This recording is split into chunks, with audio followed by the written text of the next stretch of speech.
باللہ من الشیطان الرجیم بسم اللہ الرحمن الرحیم وَإِذْ غَدَوْتَ مِنْ أَهْلِكَ 121 آیت ہے سورہ آل عمران کی کہ جب آپ صبح صبح نکلے تھے اپنے گھر والوں کے ساتھ اور آپ مومنین کو بتا رہے تھے، ان کا ٹھکانہ بتا رہے تھے کہ کہاں پر لڑائی ہوگی، کہاں تمہیں جمنا ہے، کہاں پہ پہرہ دینا ہے۔ اپنے گھر والوں کے ساتھ کا مطلب یعنی یہاں پر سارے مومنین بھی تھے، رشتہ دار بھی تھے، تو گھر والوں میں اس وقت یعنی خواتین سے اتنا مراد نہیں ہے جتنا یہ کہ جو نبی کریم کے خاندان کے لوگ تھے وہ آپ کے ساتھ تھے، اور اللہ تعالیٰ سننے والا ہے، جاننے والا ہے۔ جب تم میں سے دو گروہ تو تھے، دو قبیلے تھے جنہوں نے مزید ایک تو ہمت بنانے کے بجائے ہمت توڑنے کی کوشش کی،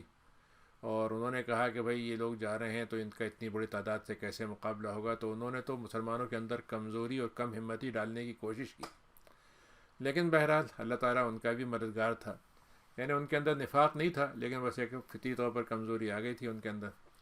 اللہ تعالیٰ ہی ہے جس پر لوگوں کو توکل کرنا چاہیے۔ وَلَقَدْ نَصَرَكُمُ اللَّهُ، پھر اللہ تعالیٰ نے یہاں پہ بدر کا خاص طور تذکرہ کیا ہے کہ ہم نے تم کو بدر کے دن، بدر ایک میدان تھا، تجارت کا سامان لگتا تھا، وہاں پہ بازار لگتا تھا، تو مکے کے لوگ جب وہاں چلے تو بدر میں رک گئے تھے، نبی کریم وہاں پہلے ہی پہنچ گئے تھے، اور وہاں پہ خاصا بڑا میدان ہے اور دو ٹیلے ہیں وہاں پر، ایک طرف مسلمانوں کا قافلہ تھا، دوسری طرف ان کا تھا۔ پہلے آپ نے ایک جگہ لی تھی جو نشیبی تھی، تو حضرت حباب نے کہا کہ نہیں یہ جگہ صحیح نہیں ہے، تو پھر آپ نے اونچی جگہ لے لی، اور اتفاق یہ ہوا کہ رات میں جب بارش ہوئی تو آپ کا علاقہ جو تھا وہ محفوظ رہا دھنسنے سے یا پیروں کے گھسنے سے، اور مشرکین کی طرف جو کیچڑ ہو گئی تھی۔ تو اللہ تعالیٰ نے تم کو کئی طرح سے مدد کی، لوگوں کو نیند آ گئی، بارش ہونے سے ان کے اوپر دھول ان کے اوپر چھٹ گئی، بال صاف ستھرے ہو گئے، تو طبیعت میں سکون آ گیا، نیند سے آرام مل گیا، اور پھر اللہ تعالیٰ نے ان کو دکھایا کہ محسنین کی تعداد زیادہ ہے اور کافروں کی تعداد کم دکھائی۔ وَأَنْتُمْ أَذِلَّةٌ، اور تم اس وقت بہت ہی پسماندہ، بڑے کمزور سے تھے، تمہاری کوئی نہتے تھے، تمہارے پاس نہ طاقت تھی، نہ فوج تھی، نہ تمہارے پاس کوئی آس پاس معاون تھے، بہت ہی تم ایک طرح سے بے سہارا تھے۔ اللہ تعالیٰ کے ساتھ تم تقوی اختیار کرو، تم شکر گزار بندے بن جاؤ گے۔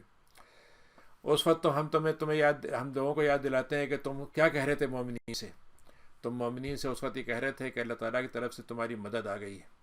3000 فرشتے آئیں گے جو اللہ تعالیٰ کی طرف سے آسمان سے اتارے جائیں گے۔ تو اللہ تعالیٰ نے کہا کہ بالکل یہی بات تھی، اور ہم نے تم سے یہ بات کہی دی تھی، کب بھی کہتے ہیں کہ تم صبر کے ساتھ رہو گے، تقوی کے ساتھ رہو گے، تو اس وقت بھی ہم نے یہ کہا کہ ہم 3000 کا وعدہ کیا ہے، لیکن ہم تمہارے لیے فوری طور پر 5000 بڑے سجے ہوئے اور بڑے آراستہ، ہر طرح کے نشان، جیسے فوجی ہوتے ہیں ان کے نشان لگے ہوتے ہیں، اس طرح کے ہم نے آراستہ پیراستہ نشان لگے ہوئے، تمغے سجے ہوئے جیسے ہوتے ہیں، اس طرح کے فرشتے 5000 بھیج دیے۔ اور یہ تو ہم نے صرف اس لیے کیا تھا کہ مومنین کے اندر بشارت کی کیفیت پیدا ہو جائے، بشرت، ان کے اندر بشارت آ جائے اور دل ان کے مضبوط ہو جائیں، جم جائیں، ٹھہر جائیں، اور جو کچھ مدد ہوتی ہے وہ تو صرف اللہ ہی کے پاس سے آتی ہے، یعنی یہ چیزیں ساری چیزوں ہیں، یہ سہارا ہیں، اصل مدد تو وہ ہے جو اللہ تعالیٰ کرتا ہے، اس کے حکم سے ہوتی ہے، اور بڑا عزیز ہے، حکیم ہے۔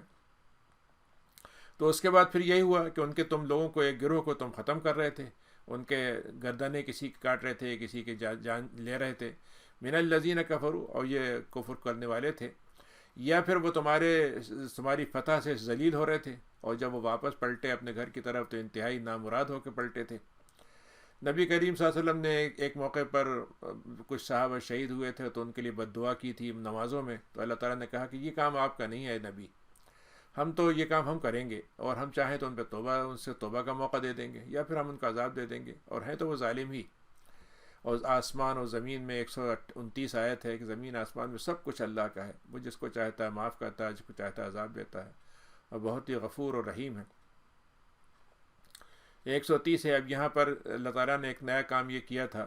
کہ بدر کے موقع پر سورہ انفال میں بھی آپ کو آگے ملے گا، اور یہاں پر بھی، کہ مال غنیمت کی محبت میں لوگوں نے اپنے میدان چھوڑ دیا تھا، لوٹ مار میں لگ گئے تھے، اور ایک دوسرے سے کھینچتانی ہو رہی تھی،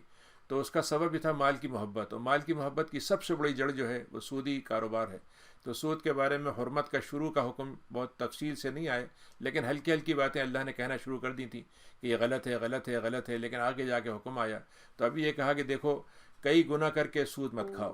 تو ویسے تو سود کتنا ہی آپ مختصر کر دیں، 0.5 بھی کر دیں، لیکن اگر 10 سال تک آپ نہ دیں تو وہ کئی گنا بڑھ جاتا ہے، تو اس کے اندر یہ خرابی ہے کہ وہ بڑھتا ہی جاتا ہے۔ اور دوسرا یہ ہے کہ آپ یہ کہیں کہ بھائی 5%، 1% ٹھیک ہے، 5% خراب ہے، 200% اور بھی خراب ہے، تو دونوں باتیں اس میں پائی جاتی ہیں۔ تو اللہ نے یہ کہا کہ دیکھو سود جو ہوتا ہے وہ سود در سود بنتا چلا جاتا ہے، تو تم یہ مت کھاؤ اور اللہ سے ڈرتے رہو تاکہ تم کامیاب ہو جاؤ۔ 131 ہے کہ اس آگ سے بچو جس کو جو کافروں کے لیے ہم نے تیار کی، اور تم ان کافروں مت ہو جاؤ کہ تاکہ تمہیں اس میں جانا پڑ جائے۔ اللہ اس کے رسول کی اطاعت کرو تاکہ تمہیں اس میں رحم کیا جائے، تم پر رحم کیا جائے۔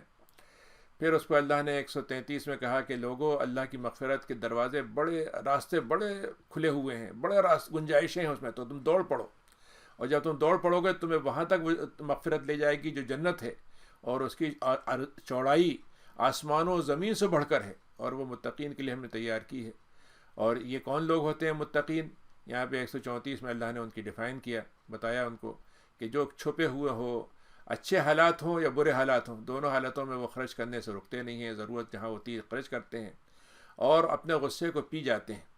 اور لوگوں کے ساتھ درگزر کا معاملہ کرتے ہیں۔ اللہ تعالیٰ جو ہے وہ احسان کرنے والوں سے بہت محبت کرتا۔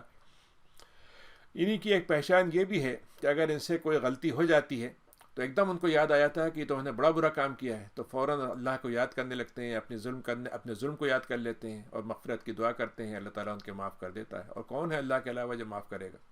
اور وہ اپنے کیے کسی برائی کے کام پہ جمے نہیں رہتے، اس پہ لگاتار نہیں رہتے، بلکہ ایک دفعہ ہو جاتا ہے تو لغزش محسوس کر کے پلٹ جاتے ہیں۔ اور اولئک جزاؤہم، اللہ تعالیٰ ایسے لوگوں کے لیے مغفرت کا رب کی طرف سے مغفرت کا بدلہ ہے، اور جنتیں ہیں جس کے نیچے سے نہریں بہتی ہوں گی، وہاں ان کی ہمیشہ کی رہائش ہوگی، اور عمل کرنے والوں کا تو اس سے بہتر اجر ہو ہی نہیں سکتا۔ دیکھو اے لوگوں، 137 میں تم سے پہلے بھی قومیں گزر چکی ہیں، اور قوموں پر جو حالات گزرے تھے، کیسے ان کا عروج تھا، کیسے ان کا زوال آیا، کیسے ان کی تباہی آئی، یہ تمہارے پاس یہ ساری خبریں موجود ہیں پہلے کی۔ اور اگر تمہیں ابھی یقین نہیں آتا اور زمین میں چل کے دیکھ لو، اور یہ دیکھو کہ جھٹلانے والوں کا انجام کیسا ہوا۔ 138 میں ہے کہ اے لوگوں، یہ کتاب قرآن کی جو ہے، یہ لوگوں کے لیے کھلا بیان ہے، کھلی وضاحت والی چیز ہے، ہدایت کی کتاب ہے، اور متقی جو ہوتے ہیں ان کے لیے تو نصیحت ہی نصیحت ہے۔ پھر اللہ نے مسلمانوں کو ایک اور دلاسا اور تسلی دی اور کہا کہ دیکھو تم پہ تھوڑا سا غم پڑا ہے، تمہارے کچھ ساتھی مارے گئے ہیں، تو تم اس معاملے میں اپنے آپ کو ہمت مت ہارو اور غم میں مت پڑ جاؤ، اور تم ہی بلند رہو گے، برتری تمہارے لیے ہم نے لکھ دی ہے اگر تم مومن بن کے دکھا دو گے۔ ان یمسسکم قرح، اے لوگوں اگر تم کو تکلیف زخم لگے ہیں تو اس قوم کو بھی تو زخم لگے جو تمہارے مقابلے میں لڑ رہی تھی۔ اور یہ وقت ہے جس کو ہم گردش دیتے رہتے ہیں دونوں کے درمیان میں، ایک کا کبھی عروج ہوتا ہے، ایک کا زوال ہوتا ہے، کبھی آج ان کا عروج ہے، کل ان کا زوال ہوگا، آج تمہاری کمزوری ہے لیکن کل تم طاقت میں آؤ گے۔ لیکن اللہ تعالیٰ یہ سب کیوں کرتا ہے؟ یہ گردشیں کیوں آتی ہیں؟ حالات بدلتے کیوں ہیں؟ حالات ادھر سے ادھر کیوں ہوتے ہیں؟ ہم یہ دیکھنا چاہتے ہیں کہ کون ہے جو ایمان کے دعوے میں سچا ہے۔ وہ اگر ہوتا ہے سچا تو ہم اس کو اپنا گواہ بنا لیں گے، اور اللہ تعالیٰ ظالموں سے محبت نہیں کرتا۔ اور پھر اللہ تعالیٰ نے یہ اصول بنایا کہ جو مومن کا ہوگا، ایمان کا دعویٰ کرنے والا، اس کو اور چھان پھٹکے گا، وہ چھان پھٹک کر اس کو دیکھے گا کہ واقعی اپنے کردار میں دعوے میں سچا ہے یا نہیں ہے۔ اور کافروں کو تو اللہ تعالیٰ جتنا بھی موقع ملتا رہے لیکن آخر میں ان کو مٹا کر رہتا ہے۔ ام حسبتم 142 آیت ہے، کیا تم یہ سمجھتے ہو کہ جنت میں تمہارا ایسے ہی آسانی سے داخلہ ہو جائے گا؟ اور جبکہ اللہ تعالیٰ یہ جاننا چاہتا ہے، تو میں جاننے کا تو مطلب ہے اللہ تعالیٰ جانتا ہی ہے، لیکن اللہ تعالیٰ اس بات کو دکھا دیتا ہے لوگوں کو کہ جو ہم جانتے تھے وہی یہ بات ان کے اندر ہے۔ تو اللہ تعالیٰ اس بات کے علم کو دنیا کے اندر ظاہر کر دینا چاہتا ہے کہ کون ہے وہ جو اللہ کی راہ میں جہاد کرتے ہیں، اور کون ہے جو صبر کے ساتھ جمے رہتے ہیں۔ مکے میں نوجوانوں نے، اب یہ احد کا تذکرہ ہے، یہاں پہ بات ہو گئی تھی کہ احد میں تذکرہ ہوا تھا کہ بھئی وہاں پر اب یہ احد کا تذکرہ ہو گیا بدر کی بات کے بعد۔ تو وہاں پہ بدر میں تو مسلمان سب شریک نہیں ہو سکے، تو بعد نوجوانوں نے کہا صاحب اگر اب مقابلہ ہوا تو ہم آگے بڑھ کے نکلیں گے، ہم ان کو مطلب یہ ہے کہ ان کو دیکھ لیں گے۔ تو جب احد میں مسلمانوں کو پتہ چلا کہ قریش آ رہے ہیں تو انہوں نے کہا ہم باہر نکل کے مقابلہ کریں گے۔ جو بڑی تعداد تھی بوڑھے لوگوں کی، یا بوڑھے کہہ لیجیے سینئرز کی، انہوں نے کہا نہیں ہم تو اندر رہ کے کریں گے، محاصرہ ہو جائے گا تو ہم بچے رہیں گے، کوئی خطرہ ہوا تو اندر رہیں گے۔ تو آپ نے نوجوانوں کی بات مان لی۔ تو اللہ تعالیٰ نے اس وقت یہ کہا کہ اے لوگو، تم اس وقت تو موت کی تمنا کرتے تھے جبکہ تمہیں اس سے پہلے کہ تم اس سے ملاقات ہوتی، اب تمہارے سامنے موت سامنے آ چکی ہے اور تم اس کو دیکھ رہے ہو۔ تو اس موقع پر آپ کو معلوم ہے کہ 70 صحابہ شہید ہوئے، جہاں پہ 70 مشرکین شہید ہوئے مارے گئے تھے، یہاں پہ 70 صحابہ شہید ہوئے۔ اور جیتی ہوئی بازی جو ہے وہ پیچھے کی طرف چلی گئی تھی جب خالد بن ولید نے پیچھے سے حملہ کر دیا، اور اس میں یہ تک ہوا کہ نبی کریم زخمی ہوئے، لیکن خبر یہ پھیل گئی کہ نبی کریم کا انتقال ہو گیا، شہید ہو گئے۔ اور ایک آدمی تھا جس کی شکل کچھ نبی سے ملتی تھی، کسی نے ان کو سمجھا اور مشہور کر دیا کہ میں نے ان کو مار دیا. تو اللہ نے اس موقع پہ کہا کہ اچھا یہ بات سمجھ لو کہ تمہارا دین اللہ کے ساتھ ہے، محمد کے ساتھ نہیں ہے. محمد تو رسول ہے. وما محمد 145، محمد تو ایک رسول ہیں. اس سے پہلے بھی رسول آئے تھے. تو اگر ان کا انتقال ہو جائے تو کیا تم اپنے راستے سے پیچھے کی طرف چلے جاؤ گے، پھر کفر کی طرف چلے جاؤ گے؟ اور یہ سمجھ لو 144 آیت ہے کہ جو اپنے چہرے اپنے ایڑیوں کے بل پلٹ جاتا ہے تو اللہ کو اس کو کوئی نقصان نہیں پہنچا سکتا وہ. اور اللہ تعالیٰ جو ہے شکر گزار والوں کو ہی بدلہ دیتا ہے. پھر 145 میں ہے کہ وما کان لنفس ان تموت، کوئی نفس ایسا نہیں ہے جس کی موت اس وقت آ جائے جب تک اللہ نے اجازت نہ دی ہو. اور یہ اللہ کے پاس لکھی ہوئی تحریر ہے، بہت مضبوط تحریر کر دی گئی، پہلے سے طے کر دی ہے. ومن یرد ثواب دنیا، کہ جو آدمی دنیا میں چاہتا ہے کہ اس کی دنیا مل جائے تو اللہ تعالیٰ ان میں سے کسی کو دیتا ہے اور جتنا مانگتے ہیں اس میں سے کچھ دے دیتا ہے، کسی کو کم کسی کو زیادہ. لیکن جو آخرت مانگتا ہے اس کو تو ہم آخرت میں سے بھی دیتے ہیں، دنیا سے دیتے ہیں، آخرت میں سے بھی دیتے ہیں، اور شکر گزاروں کو اور بدلہ دیتے ہیں. پھر اس کے بعد اللہ تعالیٰ نے پرانی قوموں کا تذکرہ کرتے ہوئے کہا کتنے نبی پہلے گزر چکے ہیں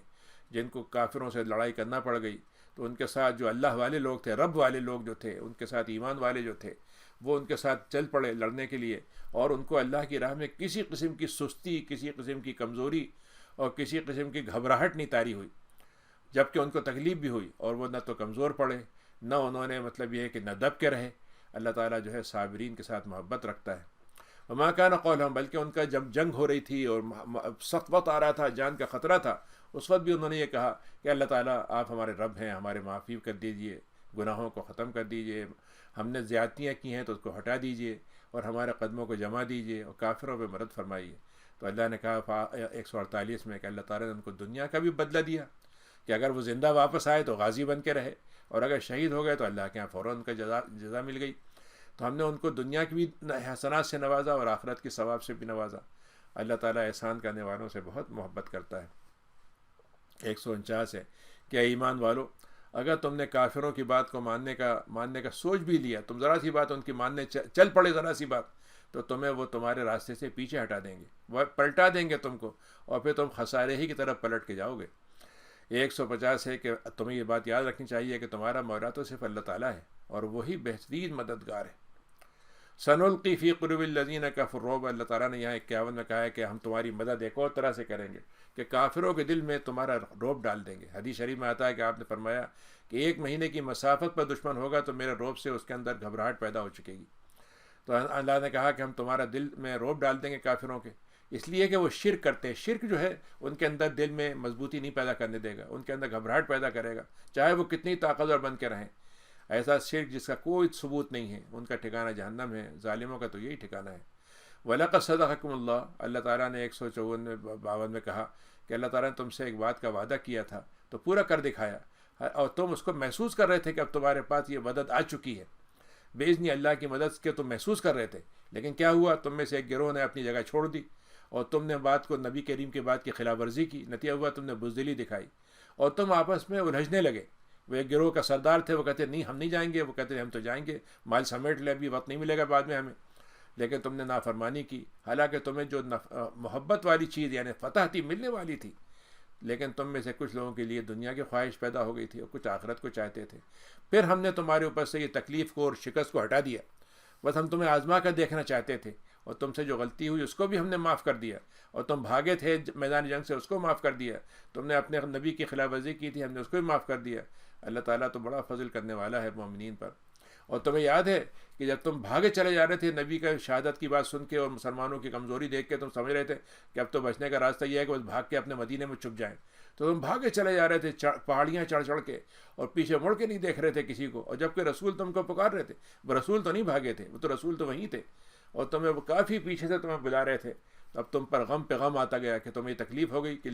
لو ہم تو بھاگ بھی گئے اور رسول بھاگے نہیں، اور رسول ہم کو بلا رہے ہیں، اب ہم کیا کریں. تو تم پہ تکلیف آتی چلی جا رہی تھی. اور لیکن ہم نے تم سے پھر بھی یہ چاہا کہ تمہارے اوپر جو ہے جو گزر چکا ہے اس پہ تم غم نہ کرو، اور جو پہنچ چکی ہے تکلیف اس کو تم جھیل لو. اللہ تعالیٰ تمہارے عمل سے خوب واقف ہے. پھر اس کے بعد 154 میں اللہ نے کہا کہ پھر ہم نے تمہارے اوپر رحم کیا کہ ہم نے تمہارے اوپر اس وقت جب کہ بالکل شکست کے آثار تھے، دل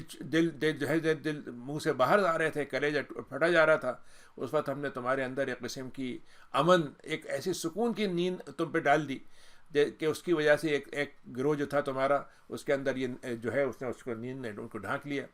اور ان میں سے تم میں ایک گروہ ایسا بھی تھا جن کو بڑے برے خیالات آ رہے تھے اللہ کے بارے میں، جو بالکل حق نہیں تھے، اور وہ تو جاہلیت کے گمان تھے. جاہلیت کا مطلب یہ ہے کہ جو اسلام سے پہلے کے حالات تھے، کہ خدا سے کوئی توقع ہی نہیں تھی، شیطان سے وہی توقع تھی، اپنے بتوں سے بہت توقع تھی، یہی تم کرنے لگے تھے. تو تم یہ کہہ رہے، یہ لوگ گروہ جو تھے ان میں سے تم میں سے ایک ہی گروہ تھا، کہتا تھا کہ ہمارے لیے اب کچھ بچا بھی ہے، کچھ ہے چیز ہمارے لیے. تو اللہ تعالیٰ نے کہا کہ نہیں، سارا معاملہ اب بھی اللہ کے ہاتھ میں ہے، اور وہ جب چاہے گا اپنے معاملے کو ظاہر کر سکتا ہے. اور وہ باتیں وہ چھپا رہے تھے جو دل میں، جس کو وہ کہہ نہیں رہے تھے. کچھ باتیں دل میں ان کی کچھ اور تھیں، کہہ کچھ اور رہے تھے. اور انہوں نے یہاں تک کہہ دیا تھا کہ اگر یہ ہمارے ساتھ یہاں پر رہتے، یہ یہودیوں کی بات ہے جو اللہ تعالیٰ نے ذکر کی ہے، کہ انہوں نے کہا کہ اگر یہاں مدینے میں رہتے شہر کے اندر تو دیکھو ان کو مارے نہیں جاتے یہ. تو اللہ تعالیٰ نے کہا کہ ان سے یہ کہہ دو کہ اگر تم اپنے گھروں میں بیٹھے ہو اور اگر تمہارے اوپر لکھا ہوا آ گیا مارے جانے کا، تو تمہارے بچھونے پہ موت آ جائے گی تمہاری. یہ تم کیا سمجھتے ہو، یعنی باہر نکلے ہو تبھی تب مرو گے، گھر میں نہیں مرو گے. مرنے کا تو وہاں بھی وقت آ سکتا ہے. اللہ تعالیٰ تو یہ تمہارے سینوں کے اندر کیا کیا چھپا ہوا اس کو آزما کے دیکھنا چاہتا تھا، اور تمہارے دلوں کے اندر کی پوری جو ہے کہتے ہیں کہ اندر کی ایک کمزوری اور ایک چیز جو ہے، اور ایک قسم کا جو ہے ساری چیزیں اوپر لانا چاہتا تھا. اللہ تعالیٰ دلوں کا حال خوب جانتا ہے. 155 ہے کہ وہ لوگ جو اس وقت جب جو دو گروہ مل رہے تھے، یعنی مشرکین کا اور اللہ کے نبی کے ساتھ مومنین کا، اور ان سے منہ پھیر کے نکل گئے تھے، ان کو شیطان نے بہکا دیا تھا. شیطان کی بات میں یہ آ گئے تھے اور شیطان نے ان کو بہکا دیا. بعد ما کسبوا، اور یہ ان کے بعد اعمال کا نتیجہ تھا کہ شیطان ان پہ حاوی ہو گیا، لیکن اللہ نے پھر ان کو معافی دے دی. اللہ تعالیٰ تو بہت غفور حلیم ہے. 156 آیت ہے کہ ایمان والو، ان کافروں کی طرح مت ہو جانا جو اپنے بھائیوں سے یہ کہہ رہے تھے کہ اگر تم زمین میں نکل پڑو گے یا جہاد میں ہوگے اور تو پھر تم لوگ کا نام اندنا، وہ کہتے تھے کہ بھائی تم جا تو رہے ہو سفر میں اور غزوہ بھی کر رہے ہو، لیکن ہمیں معلوم ہے کہ تم وہاں پہ کوئی لڑائی وڑائی نہیں ہوگی. اور لوکان عندنا، لیکن اگر تم ہمارے پاس ہوتے تو نہ تم مرتے نہ قتل ہوتے. یعنی یہ منافقین وہاں کے جو مدینے کے تھے، وہ اپنے بھائیوں سے کہہ رہے تھے کہ بھائی بات یہ ہے کہ تم جو سفر کر رہے ہو اللہ کی راہ میں، اگر ہمارے پاس رہتے تو نہ مرتے نہ مارے جاتے. اللہ تعالیٰ نے یہ باتیں ان کے لیے حسرت بنا دی. یعنی ان کا خیال یہ تھا کہ وہ جو بات کہہ رہے ہیں وہ پکی ثابت ہوگی اور مسلمانوں کے کمزوری کا ان کو ثبوت مل جائے گا. تو اللہ نے کہا کہ ان پہ ہم نے حسرت لوٹا دی کہ مسلمان نہ صرف زندہ رہے بلکہ بچ کے آئے، اور اس کے بعد جو ان کی خواہشیں تھیں پوری نہیں ہوئی. اللہ تعالیٰ ہی کے ہاتھ میں زندگی اور موت ہے. اللہ تعالیٰ تمہارے اعمال سے خوب واقف ہے. 157 ہے. بہرحال تمہیں ایک بات سمجھ لو، یہ ساری باتیں ایک جگہ، لیکن اگر تم اللہ کی راہ میں مارے جاتے یا تمہاری ویسے طبعی موت آ جاتی تو اللہ کے پاس جو مغفرت ہے وہ اصل میں چیز تھی، نہیں تمہیں مات مل جانا تھی. اور اللہ کے پاس جو رحمت ہے، دنیا کی جتنی چیزیں تم سمیٹ لیتے ہو سب سے بہتر یہی چیز تھی. اور اگر تمہاری موت آ بھی جاتی اور تم مارے جاتے تب بھی اللہ ہی کے پاس تمہیں جمع ہونا ہے. فبما رحمت من اللہ. 158 آیت ہے کہ اللہ کے 159 کی کہ اللہ کے نبی آپ تو بڑے ہی رحیم دل کے ہیں، آپ کے دل میں بڑی ہی نرمی ہے، گداز ہے، آپ بچ جاتے ہیں، آپ لوگوں کے لیے بالکل مطلب یہ کہ تواضع انکار کرتے ہیں. اور آپ کے اندر ہم یہ صفت ایسی رکھی ہے کہ اس کی وجہ سے یہ اللہ کی رحمت کا آپ مظہر بن جاتے ہیں. اگر آپ کے دل میں، اگر آپ تندخو مزاج کے ہوتے، بڑے برے مزاج کے ہوتے، دل آپ کا جو ہے بالکل اکڑا ہوا ہوتا، کسی کے آگے ذرا سی نرمی نہ دکھاتا، تو یہ جتنے مومنین آپ کے پاس جمع ہے نا، یہ سب بکھر جاتے. تو آپ نبی کیا کام کریں؟ آپ کا کام یہ ہونا چاہیے کہ آپ ان کے ساتھ معافی کا رویہ رکھیں، ان سے معافی کی اللہ سے درخواست کرتے رہیں اور ان سے معاملات مشورہ کریں. اس وقت یہ خیال آ گیا تھا بدر کی لڑائی کے بعد، احد کے مشورے میں جب ناکامی ہوئی اور مشورے کے نتیجے میں ہوئی کہ آپ باہر نکل کے لڑے اور مطلب مسلمانوں کو تھوڑی سی مطلب یہ کہ تکلیف سہنا پڑی، تو خیال یہ آیا کہ شاید آئندہ آپ مشورہ نہ کریں گے. تو اللہ نے کہا نہیں، آپ اس کے باوجود مشورہ جاری رکھیے، اور مشورے کے بعد جو بات آپ کے ذہن میں بیٹھ جائے، جس پہ آپ طے کر لیں، اس کے اللہ کے توکل کر کے اس کو کر لیں، اس میں پھر پیچھے نہیں ہٹیں، کیونکہ اللہ تعالیٰ توکل کرنے والوں سے محبت کرتا ہے. 160 ہے کہ اللہ تعالیٰ جب کسی کی مدد کرنا چاہے تو کوئی اللہ تعالیٰ کے آگے اوپر غالب نہیں آ سکتا، اور تمہارے اوپر بھی وہ غالب کوئی نہیں آ سکتا اللہ کی مدد تمہیں مل جائے تو. لیکن اگر تمہیں اللہ تعالیٰ رسوا کرنے پہ اتر آئے تو کون ہے جو اللہ کے علاوہ تمہاری مدد کو آئے گا؟ تو چاہیے مسلمانوں کو کہ وہ اللہ پر ہی توکل کریں. ماکان نبی کریم صلی اللہ علیہ وسلم کا کام یہ نہیں ہے کہ وہ کسی مال غنیمت میں سے کچھ چرا لیں. وہ کسی نے یہ کہا کہ ایک چیز مل رہی تھی تو کہا ہوتا ہے نبی کریم نے لے لی ہو، تو جب یہ بات ہوئی تو بعد میں خیر وہ مل گئی، تو اللہ کے نبی نے کہا کہ نبی کا مزاج ہی نہیں ہے، نبی کا کردار اتنا بلند ترین ہے کہ وہ غنیمت میں سے کوئی چیز اٹھا لیں گے، یہ ان کا کردار نہیں ہے۔ اور جو آدمی مال غنیمت میں سے کچھ چھپا کے چوری سے لے جائے گا تو قیامت کے دن وہ سارا سامان وہ اس کو نکل کے اس کے ساتھ آئے گا، اور اس کا اللہ تعالیٰ قیامت میں دن جو کمائی کی ہے اس نے، اس کا سب کو پورا پورا بدلہ دے دے گا، کوئی ظلم نہیں کرے گا۔ افامن اتبع رضوان اللہ، تو وہ لوگ جس نے اللہ کی پیروی کی، اللہ کی رضامندی حاصل کرنے کے لیے اللہ کی باتوں کے پیچھے چلا، کیا اس کی طرح ہو سکتا ہے جو اللہ کے ناراضگی میں گر گیا ہو؟ اور جس نے اپنا ٹھکانہ جہنم بنا لیا ہو، اس کا تو انجام ہی برا ہے۔ ہم درجات عند اللہ، پھر اللہ تعالیٰ نے کہا کہ جو مومنین ہیں ان کے لیے ہم نے کامیابیوں کے بڑے بڑے درجے رکھے ہیں، اللہ تعالیٰ ہر ایک کے عمل سے خوب واقف ہے۔ لقد من اللہ المؤمنین، مومنین نے جو حضرت ابراہیم نے دعا کی تھی، اللہ نے اس کا جواب یہاں پہ دیا کہ ہم نے مومنین پر یہ احسان کیا ہے کہ ہم نے انہی میں سے ایک رسول کو اٹھایا، انہی کے اندر سے، یعنی انسانوں کے اندر سے ایک انسان کو اٹھایا، عربوں میں سے ایک عرب کو اٹھایا، ان کے بہترین خاندان میں سے ایک بہترین فرد کو اٹھایا جو انہی میں سے تھا۔ یتلو علیہم آیاتہ، وہ ان کے سامنے آیتیں سناتا ہے اور تزکیہ نفس کرتا ہے، کتاب کا علم دیتا ہے، حکمت کی باتیں سکھاتا ہے، ورنہ اس سے پہلے تو وہ کھلی کھلی گمراہی میں پڑے ہوئے تھے۔ 165 آئے تھے کہ تمہیں خیال آتا ہے کہ تمہیں جو مصیبت پہنچی ہے، تمہیں اس سے پہلے بھی کچھ نہ کچھ مصیبت پہنچ چکی تھی، دو چند مصیبت اس سے پر پہنچی، تو تم کہتے ہو کب پہنچی تھی، کب پہنچی تھی؟ تو آپ ان سے کہہ دیں کہ وہ تو تمہارے پاس تمہاری جانیں جو تھیں، وہ اللہ تعالیٰ نے جو تمہاری لیے مصیبت تیار کی تھی وہ اس سے زیادہ مل سکتی تھی، لیکن اللہ نے اس کو اپنے پاس رکھا۔ اللہ تعالیٰ کی ہر بات، تمہاری جانیں اللہ کے پاس ہیں، اللہ تعالیٰ ہر بات پہ قدرت ہے۔ وما اصابکم، اور تمہیں جو دو گروہ جمع ہو رہے تھے، آپس میں لڑ بھڑ رہے تھے، لڑائی ہو رہی تھی، وہ جو کچھ تمہیں تکلیف پہنچی ہے اللہ کی طرف سے اس کا ایسا ہی لکھا گیا تھا، اور مومنین کو اس بات کے معلوم ہو جانا چاہیے، اور منافقین کو بھی معلوم ہونا چاہیے۔ مومنین کو معلوم ہو گیا کہ اللہ نے جو بات کہی تھی صحیح کہی تھی، منافقین کو پتہ چل گیا کہ جو اللہ پہ بدگمانی کر رہے تھے وہ غلط ثابت ہو گئی۔ وقیل لهم تعالوا، جب ان سے کہا جاتا ہے کہ آؤ اللہ کی راہ میں جہاد کریں گے یا تم مدافعت کے لیے کھڑے ہو جاؤ، تو وہ کہتے ہیں اگر ہمیں لڑائی پتہ چل جاتا ہے کہ لڑائی ہونے والی ہے تو ہم آپ کے پیچھے چل پڑتے۔ تو اللہ تعالیٰ کہتا ہے یہ منافقین اس وقت کفر سے زیادہ قریب ہیں ایمان کے مقابلے میں، اور دل سے وہ بات جو کہہ رہے ہیں، دلوں میں جو بات ہے وہ زبان سے نہیں کہہ رہے ہیں، کچھ اور کہہ رہے ہیں زبان سے۔ اصل بات یہ ہے وہ کہہ رہے ہیں کہ ہمیں تو لڑنا بھڑنا کیا ضرورت ہے، اور ہم تو معلوم ہے یہ اسلام چلنے والا نہیں ہے، اصل بات تو یہ تھی، لیکن کہی تو کچھ اور کہہ رہے تھے۔ اللہ تعالیٰ ان کی چھپائی ہوئی باتوں کو بھی جانتا ہے۔ 166 ہے 65 میں ہے کہ وہ اس کے بعد 68 میں الذین قالوا لاخوانہم، وہ لوگ جنہوں نے اپنے بھائیوں سے کہا، یعنی منافقین نے مسلمانوں سے کہا، وقعدوا، ان سے کہا تم بھائی بیٹھے رہو بھائی، اور ہماری بات کو مان لو گے تم مارے نہیں جاؤ گے۔ تو ان سے کہا کہ تم اپنی موت کو ہٹا سکتے ہو تو ہٹا دو اگر تم سچے ہو تو۔ اور پھر اللہ نے مومنین کے لیے بارے میں کہا 159 میں کہ یہ جو اللہ کی راہ میں جو مارے گئے ہیں تم ان کو مردہ مت سمجھو، یہ تو زندہ ہیں، اور ان کے بعد اللہ کی طرف سے ان کا رزق جاری کر دیا گیا ہے، اور وہ بہت خوش ہیں جو کچھ اللہ نے ان کو فضل سے نوازا ہے، اور وہ ان کو اپنے بعد آنے والوں سے یہ کہتے ہیں کہ تم بھی بشارت لے لو جو ہمارے پاس اللہ نے ہم کو دی ہے، اپنے پیچھے والوں سے کہتے ہیں، اور تمہیں کوئی خوف اور غم نہیں کرنا چاہیے۔ اللہ کی نعمت کے ساتھ وہ 170-71 ہے کہ اس میں اللہ کی نعمت پر وہ ان کو بشارت خوشیاں مناتے ہیں، فضل کا خوش ہوتے ہیں۔ اللہ تعالیٰ تو مومنین کے اجر کو ضائع نہیں کرتا۔ 172 ہے کہ اس کے بعد جب پتہ چلا کہ احد کے ابو سفیان جو تھا وہ سمجھا ہم جیت چکے ہیں تو وہ چل گیا، آگے چل کے خیال ہے کہ یہ میں نے کیا کیا، اس وقت تو بڑا اچھا موقع تھا، سارے مسلمانوں کو مدینے میں گھس کے مار دیتا اور ان کی بالکل کمر توڑ دیتا، تو اس نے کہا چلو واپس چلتے ہیں، آپ کو اللہ نے بتایا تو آپ کمزور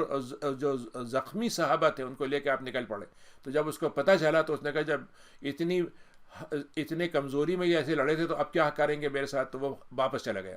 تو انہوں نے کہا کہ جن لوگوں نے اللہ اور اس کے رسول کی بات پہ لبیک کہا جبکہ ان کو زخم پہ زخم لگے ہوئے تھے، تو جو ان میں سے احسان کرنے والے ہیں ان کے لیے اور تقویٰ کرتے ہیں بہت اجر ملے گا۔ اس کے بعد منافقین میں سے کچھ لوگوں نے اس وقت مدینے میں کہا تھا کہ اے لوگوں تمہارے خلاف لوگ جمع ہو کے آ گئے ہیں تو فخشوہم، تو تم ان سے ڈرو۔ تو مومنین کا معاملہ کیا ہوا، ان کا ایمان اس حالت میں جو انتہائی خوفناک حالت تھی، جان کا خطرہ تھا، اس میں ایمان ان کا بڑھ گیا، انہوں نے کہا نہیں ہمارے لیے تو اللہ تعالیٰ کافی ہے اور وہی ہمارا کارساز ہے۔ نتیجہ کیا ہوا 174 میں کہ اللہ تعالیٰ نے کہا کہ وہ اپنی نعمتوں، اللہ کی نعمتوں کے ساتھ واپس پلٹ کے مدینے آ گئے، اور ایسا فضل اللہ نے ان کو جواب دے دیا کہ اب اس کے بعد ان کو کسی جو برائیاں جو چاہتے تھے دشمن وہ ان کو چھو کے نہیں گئیں، اور اللہ کے رضوان ان کو مل گیا، اللہ کے فضل عظیم سے ان کو نوازا گیا۔ دیکھو ایک بات یاد رکھو 175 میں کہ یہ تو تمہارے اندر یہ وسوسے ڈالنے والا ہے، یہ شیطان ہوتا ہے جو اپنے دوستوں کو لگاتا ہے کہ تم خوف دلاؤ اور لوگوں کو ڈراؤ، دھمکاؤ، دھمکی دو کہ صاحب ساری دنیا تمہارے خلاف کھڑی ہو گئی ہے، تمہیں تورا بورا بنا دیں گے، تمہیں یہ کر دیں گے، تمہارا ایسا کر دیں گے اگر تم نے ہماری بات نہیں مانی تو۔ یہ شیطان ہے، اس کے دوست ہیں جو یہ باتیں کہتے ہیں۔ تو دیکھو تمہارا ایمان تم سے یہ مطالبہ کرتا ہے کہ تم اللہ کے علاوہ کسی سے مت ڈرو، وخافون، اور مجھ سے ڈرو بس اگر تم واقعی مومن ہو۔ ولا يحزنك الذين 176 آیت ہے کہ اے لوگوں، جو لوگ آپ کے ساتھ کفر میں بڑھتے چلے جا رہے ہیں آگے، آپ اے نبی آپ ان پہ غم نہ کریں، وہ اللہ کو کوئی نقصان نہیں پہنچا سکتے۔ اللہ تعالیٰ نے اب ان کے لیے طے کر دیا ہے کہ ان کا آخرت میں کوئی حصہ نہیں رہے گا۔ وَلَهُمْ عَذَابٌ عَظِيمٌ، اور ان کو عذاب عظیم سے گزرنا پڑے گا۔ اور وہ لوگ جنہوں نے 177 ہے، جنہوں نے اللہ کے کفر، اللہ کے ایمان کے، اللہ سے کے ساتھ ایمان کے ساتھ مقابلے میں کفر کو خرید لیا، اللہ تعالیٰ کو ان سے کسی طرح کا کوئی ضرر نہیں پہنچے گا، اور ان کے لیے تو عذاب ہی عذاب ہے۔ وَلَا يَحْسَبَنَّ الَّذِينَ كَفَرُوا، اور جو کفر کرنے والے ہیں، ابھی اللہ نے ایک بہت اہم بات یہاں کہی ہے کہ یہ جو دنیا میں طاقتیں ہیں کفر کے ساتھ، شرک کے ساتھ، اسلام سے بغاوت کے ساتھ، بلکہ مسلمانوں کے خلاف ہر طرح کے ظلم کے ساتھ، وہ سمجھتے ہیں ہم تو جی رہے ہیں اور ہم تو سینکڑوں سال جئیں گے۔ اللہ تعالیٰ کہتا ہے یہ کفر کرنے والے یہ نہ سمجھ لیں کہ یہ مزے میں ہے، یہ ہم تو صرف ان کو مہلت دے رہے ہیں، اور یہ مہلت ان کو گناہ میں اور بڑھاتی چلی جا رہی ہے۔ اور پھر اس کے بعد آخری انجام کیا ہوگا؟ دردناک عذاب۔ ما کان اللہ لیذر المؤمنین، اللہ نے پھر مومنین کے لیے بتایا کہ اللہ تعالیٰ مومنین کو بھی ایسی ہی نہیں چھوڑ دے گا، یہاں تک کہ وہ گندی چیز کو پاک چیز سے الگ کر دے گا، یعنی جو ایمان کے اندر جو گندگیاں ہیں ان کو صاف کر دے گا، اور اگر ان کے اندر ایمان کی صفائی نہیں ہے اور ان کے اندر نفاق ہے تو ان کو الگ کر دے گا۔ وما کان اللہ لیطلعکم علی الغیب، 179 میں ہے کہ اللہ تعالیٰ تمہیں غیب کی باتیں نہیں بتائے گا، لیکن اللہ تعالیٰ ایک رسول کو چنتا ہے، اس کو منتخب کرتا ہے، اور اس کو پھر کیا کرتا ہے، اس کو ہم بتاتے ہیں کیا باتیں تمہیں بتانی ہے لوگوں کو۔ تو اے لوگوں، اللہ پر ایمان لاؤ، اس کے رسولوں پر ایمان لاؤ، اور اگر تم ایمان لے آؤ گے، تقویٰ کرو گے، تم بہت اجر سے نوازا جائے گا۔ 180 میں ہے کہ وہ یہودیوں کو اللہ تعالیٰ نے کہا کہ یہ لوگ جو سمجھتے ہیں کہ اللہ تعالیٰ نے ان کو بڑے دولت سے نوازا ہے، تو وہ سمجھتے ہیں کہ اس کو بچا کے رکھنا چاہیے، کنجوسی میں لگے رہتے ہیں اور سمجھتے ہیں کہ تو بڑا زبردست کام کیا ہم نے۔ اللہ تعالیٰ کہتا ہے یہ خیر نہیں ہے، بلکہ ان کے لیے مزید شر ہے یہ، یعنی وہ دولت جو سمیٹ رہے ہیں وہ مزید ان کے لیے عذاب بن جائے گی۔ ان کو قیامت کے دن ان کے گلوں میں اس کو ساری دولت کو لٹکا دیا جائے گا جو وہ بخل کرتے تھے۔ اور ان کو یہ معلوم ہونا چاہیے کہ دنیا میں سارا دنیا کی ساری دولتیں، ساری آسمان کی اور زمین کی، سب اللہ کی میراث میں ہے۔ اللہ تعالیٰ ہر بات سے خوب باخبر ہے۔ 181 ہے کہ اللہ تعالیٰ نے یہودیوں کی بات سن لی جو یہ کہتے تھے کہ اللہ تعالیٰ جب مسلمان نبی نے کہا کہ بھائی ضرورت ہے تم چندہ دے دو، کچھ مدد کرو، تو کہا اچھا اللہ میاں محتاج ہو گیا، ہم سے پیسے مانگ رہا ہے اور ہمارے پیسوں سے کام چلے گا اس کا۔ تو اللہ نے کہا کہ ہم نے یہ بات سن لی ان کی جو یہ کہتے تھے کہ اللہ تعالیٰ محتاج ہے اور ہم مالدار ہیں، ہم نے یہ بات بھی لکھ لی ہے، لیکن ہم نے ایک بات اور بھی لکھ لی ہے کہ انہوں نے کیسے اپنے انبیاء کو قتل کیا تھا۔ تو اب اس کے بعد جب وہ پہنچیں گے ہمارے پاس تو ہم ان کو بتائیں گے کہ کیا ان کے لیے جہنم کی آگ ہے جس میں ان کو جلنا ہے۔ یہ وہ چیز تھی جنہوں نے ان کو آگے بھیجا، انہوں نے اپنے پیسے تو رکھے، تو پیسے تو آگے نہیں بھیج سکے، لیکن اعمال جو تھے وہ بھیج دیے، اور ان اعمال کا بدلہ اب ہم دیں گے۔ اور اللہ تعالیٰ اپنے غلاموں پہ کیا ظلم کرے گا، اس کو کوئی ضرورت نہیں ہے ظلم کرنے کی۔ پھر اس کے بعد اللہ نے یہودیوں کا ایک اور بات کہی، ان کا تھا ہم نبی کو کیوں نہیں مانتے، یہ نبی جو ہے اسماعیل کے خاندان سے ہیں، اگر اسرائیل کے خاندان سے ہوتے ہم مان لیتے۔ تو انہوں نے کہا کہ ہم سے اللہ نے یہ عہد لیا تھا کہ ہم صرف اس رسول کو مانیں گے جس کے بعد جب قربانی کی آگ جلائی جائے گی تو آگ اس کو کھا لے گی، یعنی اس زمانے میں عادت تھی کہ آپ قربانی کا جانور رکھ دیں گے، ایک آگ آئے گی اس کو کھا لے گی، تو جو نبی ہوگا ہمارا صرف وہ ہوگا جس کی قربانی کو آگ آگے کھا لے گی۔ تو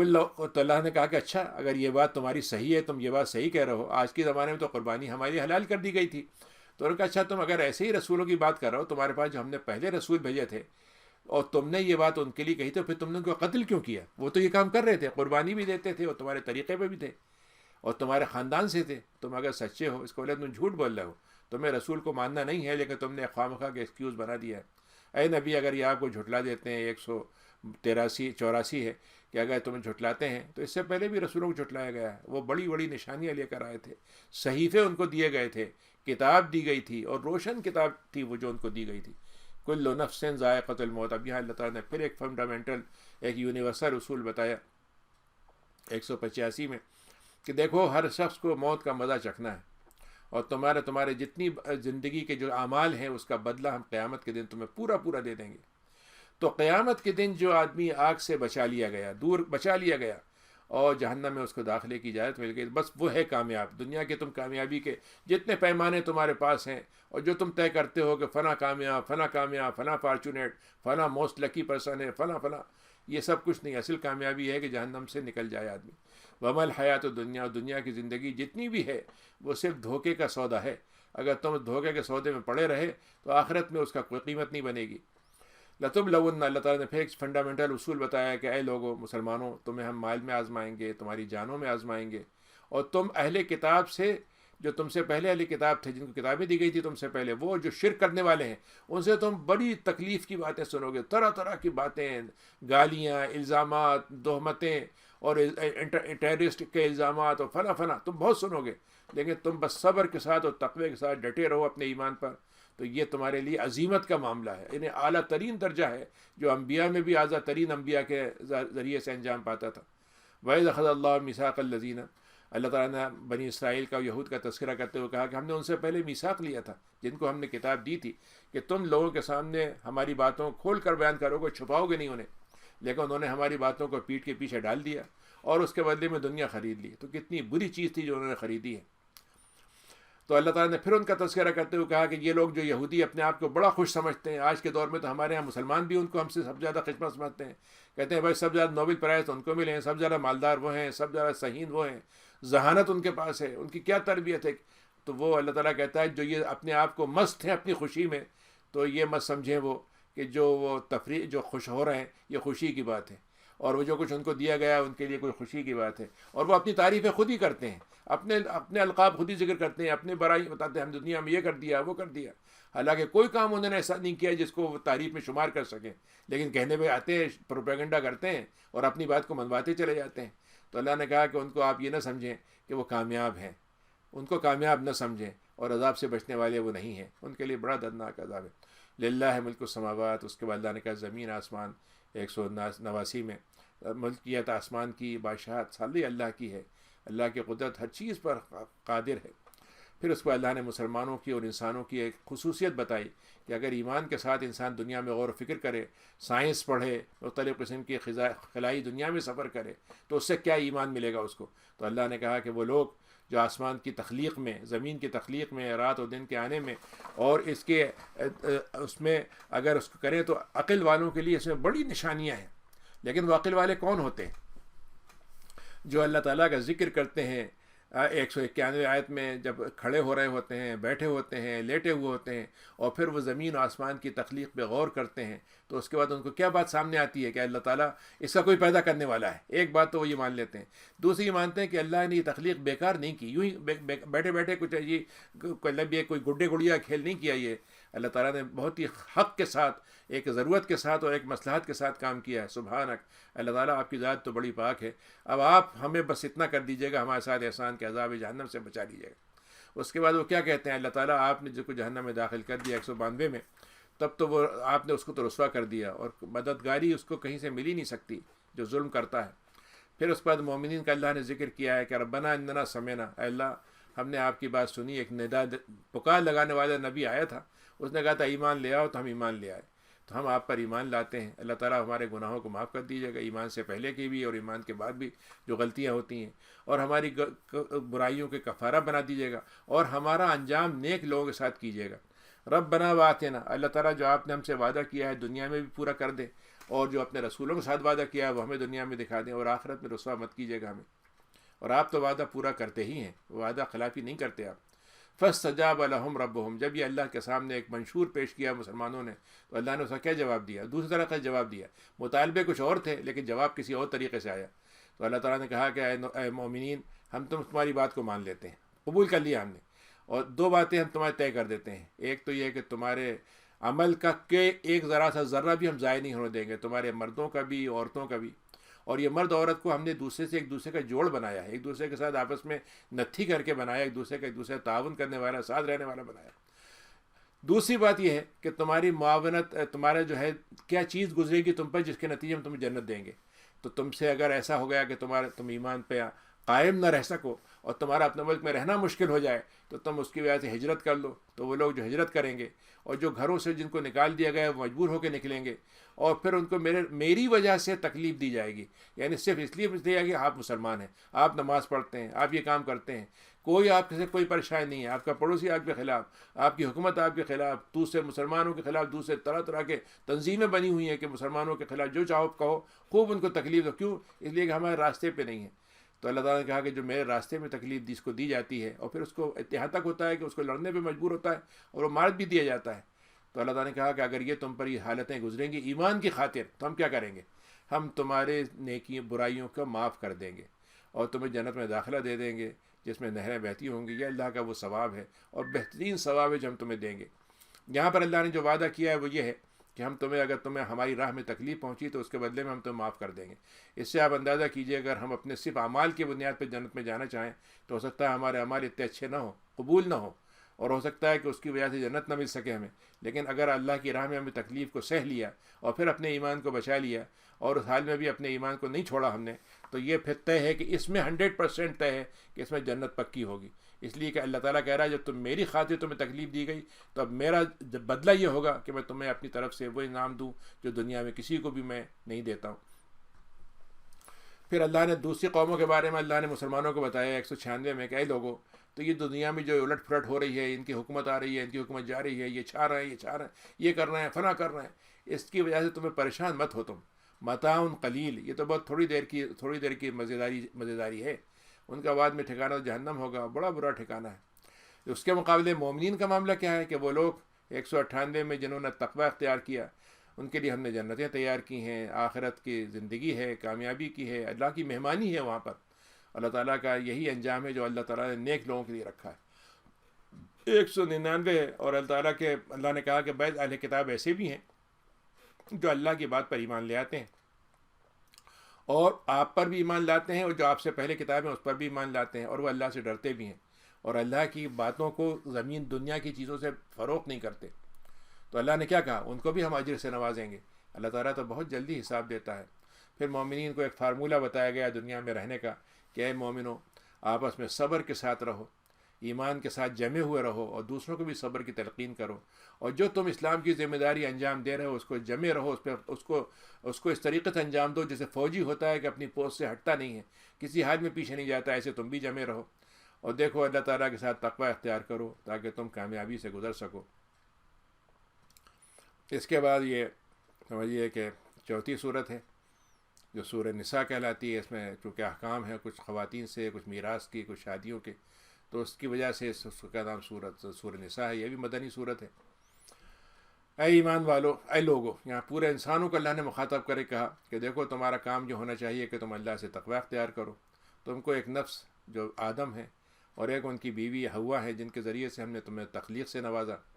اور پھر تمہارے خاندان بکھرتے چلے گئے, پھیلتے چلے گئے, مرد عورتوں کی طرح زیادہ ہوتی چلی گئی اور دنیا بھر میں ہم نے تم کو پھیلا دیا. تو دیکھو جب تم یہ رشتہ بناتے ہو میاں بیوی کا تو اس رشتے کو تم اللہ کے نام سے جوڑتے ہو اور تم اس کے ذریعے سے رحم وجود میں آتا ہے, خاندان وجود میں آتا ہے, صلہ رحمی وجود میں آتی ہے. تو اس کا خیال رکھنا تم, کیونکہ اللہ تعالیٰ تمہاری نگرانی کر رہا ہے. اور اس کے بعد اللہ نے کہا کہ وَآتُوا الْيَتَامَىٰ أَمْوَالَهُمْ, اور یتیموں کو ان کا مال دے دو, جو ان کا مال ان کا خاندان کے کسی کا انتقال ہو گیا, یتیموں کا تم سرپرست ہو تو ان کا مال ان کو لوٹا دو جب سمجھ ہو جائے. اور دیکھو تمہارے پاس جو کچھ حلال مال ہے اگر تم ان کا مال رکھ لو گے تم وہ مال, تمہارا مال تو حلال رہا نہ رہا, لیکن تمہارے پاس جو مال آئے گا وہ خبیث ہوگا. تو اپنے ان کے مال کو رکھ کے تم اس کو مطلب یہ کہ بدلو نہیں, خبیث کو طیب کی جگہ مت رکھو. اور دیکھو اموال اور تمہارے مال ایسا مت کرو کہ تم ان کا مال اپنے مال میں جمع کر لو اور پھر اس کو کھا جاؤ. یہ تم کرو گے تو بہت بڑا گناہ کرو گے. وَإِنْ خِفْتُمْ, اگر تمہارا خیال یہ ہے کہ اگر تم انصاف نہیں کر سکو گے یتیم سے, اور یتیم لڑکی ہے اور تمہارا گھر میں اس کو رکھنا ایک مشکل ہو رہا ہے اور اس کو حصہ دینا بھی مشکل ہو رہا ہے, تو پھر تم ان میں سے کچھ لڑکیوں سے شادی کر سکتے ہو, 2 سے 3 سے 4 سے. لیکن اگر تم سمجھتے ہو کہ تم انصاف نہیں کر سکو گے تو پھر ایک ہی کے ساتھ رکھو, یا تم اگر لونڈی ہے تو اس کے ساتھ معاملہ رکھو. ذالک ادنیٰ اللہ تعالیٰ, یہ ہم نے تمہارے لیے یہ اجازتیں اس لیے دی ہیں تاکہ تمہارے اندر کوئی مطلب تم کسی طرح سے بے انصافی نہ کر سکو, اور انصاف میں تم مطلب یہ کہ کمزور نہ ہو جاؤ, تم جھک نہ پڑو, تمہارے اندر ایسی کمزوری کی حالت نہ پیدا ہو جائے جس کی وجہ تم بے بس ہو جاؤ. وات النساء، لیکن جب تم شادی کرو تو عورتوں کو ان کا مہر دے دو اور یہ خوشی سے دو، اور اگر وہ تمہیں خوشی سے چھوڑ دیتی ہیں تو ٹھیک ہے، پھر تم اس کو کھا سکتے ہو، لے سکتے ہو، استعمال کر سکتے ہو، ہنین مریا، مطلب بھلے انداز سے کر سکتے ہو، کوئی بوجھ کی بات نہیں ہے۔ 5ویں آیت ہے، اور وہ لوگ جو تمہارے گھر میں جن کے پاس دولت ہے ان کے والدین کی چھوڑی ہوئی، لیکن وہ خود ان کو خرچ کرنا نہیں آتا، ان کو یہ سمجھ میں نہیں آتا کہاں خرچ کریں، اور ادھر ادھر خرچ کرتے رہتے ہیں، تو ان کو وہ مال ان کے ہاتھ میں مت دو،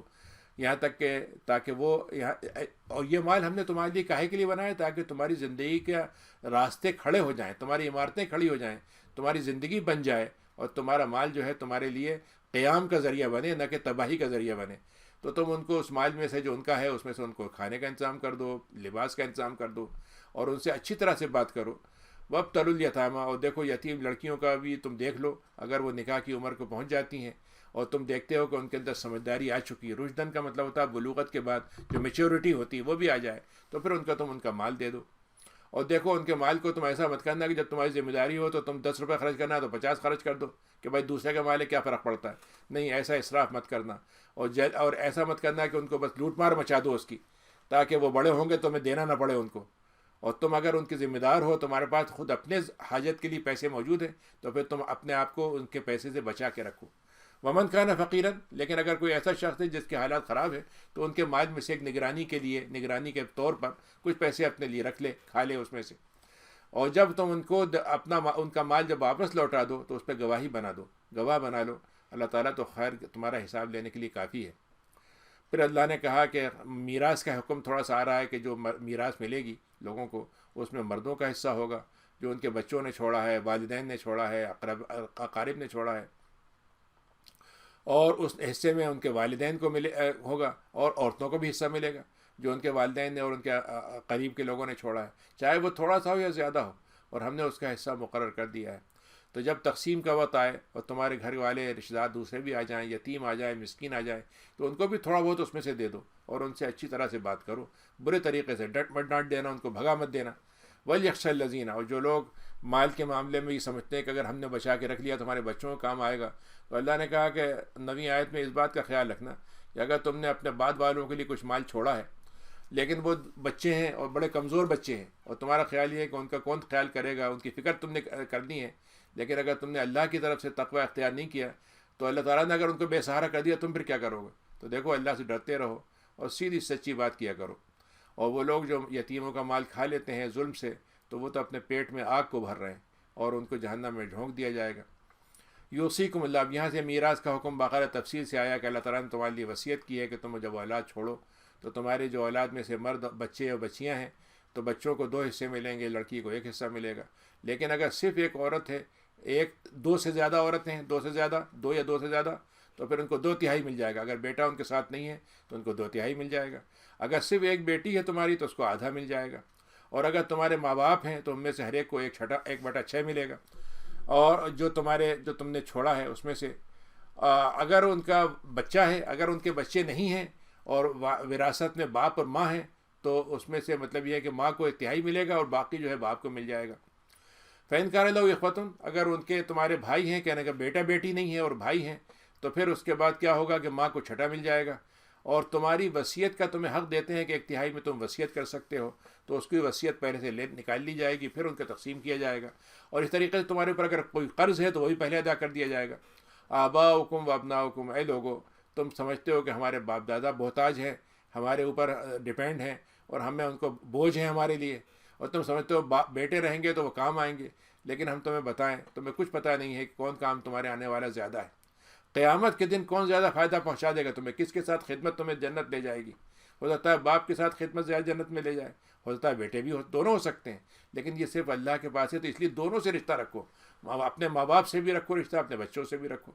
یہ اللہ کی طرف سے فرض بات ہے، اللہ تعالیٰ علیم ہے اور حکیم ہے۔ پھر دوسری آیت ہے، 12ویں آیت ہے کہ اللہ نے کہا کہ جو تمہاری بیویوں نے چھوڑا ہے، اگر ان کے بچے نہیں ہیں، ان سے تمہارے بچے نہیں ہیں، تو تمہیں اس میں سے 25% ربع مل جائے گا، 1/4، اور وصیت کے بعد جو ہوگا، وصیت اگر کی ہے تو وہ دینے کے بعد 25% مل جائے گا، یا قرض ہے تو وہ ادا کر دیا جائے گا، اور اگر تم نے اپنے لیے اپنی بیوی چھوڑی ہے تو تمہارے پاس جو ہے وہ مطلب یہ ہے کہ اس میں 25% یعنی ربع ملے گا اگر تمہاری اولاد نہیں تھی، اور اگر اولاد تھی تو ان کو 12.5% ملے گا، جس کو 1/8 کہتے ہیں، اور یہ وصیت اور دین قرضے کو نکال کر ہوگا۔ اور اگر ایسا شخص ہو جس کی وراثت میں کوئی خاندان میں باپ بیٹا نہ ہو، اس کا نہ تو باپ ہو نہ بیٹا ہو، اور اس کے پاس مطلب یہ کہ ایک عورت ہو اور اس کا بھائی بہن ہو، تو پھر ان میں سے ہر ایک کو ایک چھٹا حصہ مل جائے گا۔ لیکن اگر وہ ایک اور بھائی ایک بہن سے زیادہ ہوں، زیادہ لوگ ہوں، 2-3 بھائی ہوں 2-3 بہنیں ہوں، تو ان سب کو جو ہے ان کو شریک بنا دیا جائے گا 1/3 کے اندر، وصیت اور قرض دینے کے بعد۔ دیکھو ہم نے یہ تمہارے دی جو وصیت کی ہے، اس میں کسی کو ہم نے نقصان نہیں پہنچایا، یعنی اللہ تعالیٰ کہہ رہا ہے نہ ہم نے لڑکی کو کم دیا ہے تو نقصان پہنچایا، نہ ہم نے ماں کو کم دلوا کے نقصان پہنچایا یا بیوی کو کم دلوا کے نقصان پہنچایا، ہر ایک کو ہم نے جتنا جتنا ملنا چاہیے تھا اتنا دے دیا ہے ہم نے۔ اب تم یہ سمجھو کہ ہم اللہ کے خلاف کام کریں اور ہم بچے بچیوں کو برابر کا دے دیں اور فلاں کو اتنا دے دیں، تو یہ سمجھ لو کہ تم اللہ کو گویا یہ کہہ رہے ہو کہ اللہ آپ نے تو غلط کیا، ہم صحیح کر رہے ہیں۔ واللہ علیم حلیم، اللہ تعالیٰ بہت بردبار ہے۔ تلک حدود اللہ، اللہ نے یہاں کہا کہ یہ اللہ کی حدیں ہیں، اور جو اللہ اس کے رسول کی اطاعت کرتا ہے تو اس کو جنت میں داخل کرے گا، نہریں بہتی ہوں گی، ہمیشہ رہے گا، اور یہ بڑی کامیابی کی چیز ہے جو اس کو وہاں نصیب ہوگی۔ اور لیکن جس نے اللہ اس کے رسول کی نافرمانی کی، وہ تعدی حدودہ اور اللہ کی حدود کو کراس کر جاتا ہے، تو اس کو جہنم بھی ہم دے سکتے ہیں جس میں رہے گا، وہ بڑی دردناک عذاب کی جگہ ہے۔ پھر اس کو اللہ نے 15ویں آیت میں کہا، یہ شروع کے احکام ہیں جو سورہ نور سے پہلے کے ہیں، کہ اگر بیوی یا شوہر سے بدکاری ہو تو کیا سزا ہوگی۔ تو اللہ نے کہا اگر تمہاری بیوی بدکاری کرے تو تم ان کے اوپر 4 گواہوں کو لے کر آؤ،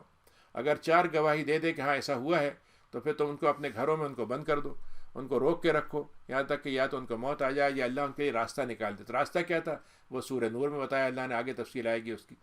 اس طریقے سے وہ لوگ جو 2 مرد آپس میں بدکاری کریں تو ان کو تم تکلیف دو۔ اب یہاں پر دیکھیے آج کل تو ہمارے ہاں مسلمانوں میں بھی LGBT پیدا ہو گئے ہیں، اور باقاعدہ مسلمان بن کے نمازیں اور مسجدیں بھی قائم کر رہے ہیں۔ ابھی ان کا افطار کی پارٹی کی بھی دعوت آئی ہے۔ تو اللہ تعالیٰ نے قرآن میں یہ کہا کہ وہ دو مرد اگر ایسا یہ کام کریں جنسی طور پر تو ان کو تم تکلیف دو، اگر وہ توبہ کر لیتے ہیں، اصلاح کر لیتے ہیں تو ان سے اعراض کر لو۔ اللہ تعالیٰ توبہ قبول کرنے والا رحیم ہے۔